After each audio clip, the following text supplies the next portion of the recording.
उस दिन मेरे बगल में बैठने वाले लड़के ने मुझे एक जागने वाली मिंट टैबलेट दी, लेकिन मैंने पीछे मुड़कर उसे सीधे स्कूल की कैंटीन के सूप वाले बड़े बर्तन में फेंक दिया ताकि पूरे स्कूल के 4000 स्टूडेंट्स उसे शेयर करें, क्योंकि मैं दोबारा जन्म ले चुका था। पिछली जिंदगी में मेरे डेस्कमेट ने एक लक डिवाउरिंग सिस्टम बाइंड कर रखा था। मैं जैसे ही उसकी दी हुई कोई चीज खाता, मेरे एग्जाम मार्क्स अपने आप उसके पास ट्रांसफर हो जाते। वो एक अमीर घर का यंग मास्टर था। उसके परिवार ने पहले से ही उसके लिए विदेश की टॉप यूनिवर्सिटी का रास्ता तैयार कर रखा था। मेरे बोर्ड एग्जाम मार्क्स चुराना उसके लिए बस टाइम पास रैंक था, लेकिन मैं ऑर्फनेज से निकला हुआ गरीब स्टूडेंट था। मेरे लिए कॉलेज एंट्रेंस एग्जाम ही जिंदगी बदलने का एकमात्र मौका था। 3 मॉक एग्जाम्स में मेरे मार्क्स लगातार गिरते गए। मैंने कारण ढूंढने की कोशिश की, लेकिन कुछ नहीं मिला। आखिरकार फाइनल एग्जाम में मैं पूरी तरह फेल हो गया। टूटा हुआ मैं सड़क पर चल रहा था, तभी एक तेज ट्रक ने मुझे कुचल दिया। मरने के बाद मेरी आत्मा हवा में तैर रही थी और मैंने अपने डेस्कमेट गू जिंगचेंग और उसके दोस्त जाओ पेंगफेई की हंसी सुनी। इतना मुश्किल पेपर होने के बाद भी यंग मास्टर गू पूरे प्रोविंस में फर्स्ट आ गया। गू जिंगचेंग हंसकर बोला, अब ये टॉपर टाइटल मेरा है। सुमुचन जैसा गरीब लूजर तो जिंदगी भर गटर में ही रहना डिजर्व करता है। दूसरा जन्म मिलने के बाद मैंने सोचा, अगर उसे दूसरों के मार्क्स चुराना इतना पसंद है तो सिर्फ मेरे मार्क्स क्यों? इस बार पूरे स्कूल के एग्जाम मार्क्स उसके लिए गिफ्ट बनेंगे। तीसरे मॉक एग्जाम से एक दिन पहले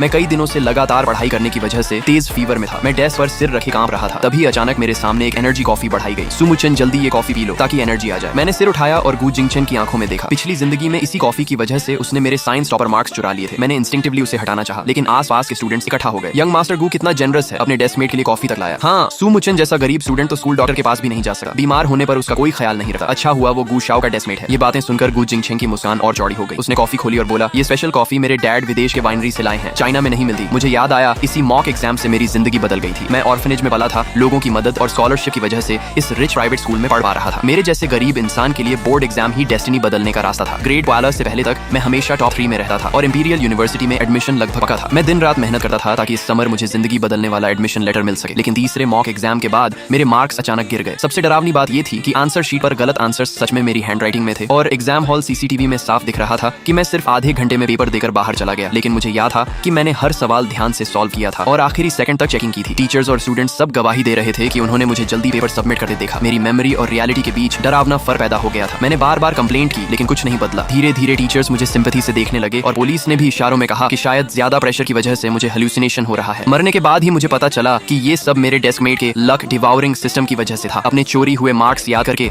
मैंने ठंडे चेहरे से कॉफी वापस धकेल दी। मैंने फीवर मेडिसिन ली है, अभी कॉफी पीने से मेडिसिन रिएक्शन हो सकता है। इतना सुनते ही जाओ पेंगफेई हंस पड़ा। अरे सीरियसली यंग मास्टर गू, तेरे लिए इतनी एक्सपेंसिव कॉफी लाया और तू ड्रामा कर रहा है? क्या कॉफी पीने से इंपीरियल यूनिवर्सिटी मिस हो जाएगी? उसकी बातों में सार्केज्म साफ था और बाकी स्टूडेंट्स भी हंसने लगे। सुनो सुनो, एक्सपर्ट्स बोल रहे हैं कॉफी पीने से बच्चा इंपीरियल यूनिवर्सिटी नहीं जा पाएगा। इतना एटीट्यूड किस बात का? ये तो पानी खरीदने में भी पैसे बचाता है। असल में ये यंग मास्टर गू से जेलस है। गू जिंगचेंग ने किसी को नहीं रोका।